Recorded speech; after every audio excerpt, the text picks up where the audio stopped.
But I want to take you to the golden era of capitalism, which began with Bretton Woods in 1944, and which lasted for two decades, not even 2 decades, let's say 2 decades.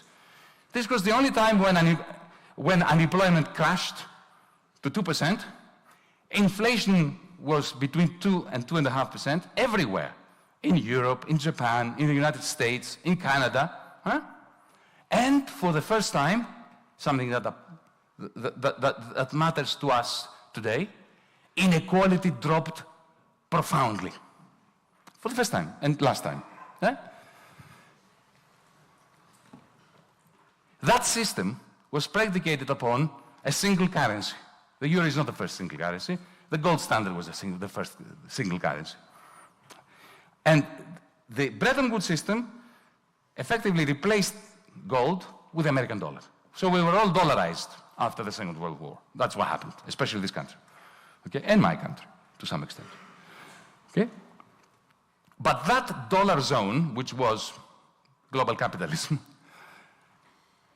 was predicated upon a constant surplus recycling by the American economy. The Marshall Plan is just one example. It was not philanthropy to Germany, to Greece, and to Europe. It was not just a mechanism for subduing the Soviet Union. It was that as well. But it was a very smart and deliberate process of taking the surpluses of the only surplus economy at the time, the United States, bringing them here to finance the aggregate demand which was necessary to buy the net exports of the United States. That system collapsed. Why? Because Germany rose up, Japan rose up, and the United States became a deficit country.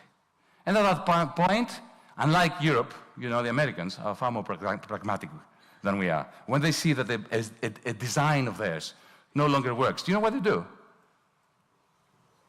They destroy it. Whereas we keep hanging on. Remember the exchange rate mechanism? We were hanging on for dear life until the very end. The euro now, we're hanging on with the euro, with the same structure of the euro, even though we know it's not working. You have negative interest rates that are destroying your banks. But it's business as usual.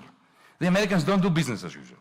When their own design, even if they love it, like Bretton Woods, doesn't work, okay, they kick it out. And they replace it with the opposite surplus recycling mechanism. They use their trade deficit in order to turn the American economy into a huge vacuum cleaner that was sucking into the territory of the United States the net exports of Germany, of Holland, of Italy, of Japan, and of course later China. And how were they paying for it? Your industrialists, your bankers were sending 70% of their profits to Wall Street. That's how they paid for it. The Chinese, they bought bonds, they invested in America. The Japanese, the same. So that was a very disequilibrium situation, but a stable one. Or you can think of it as a stable disequilibrium or an unstable equilibrium.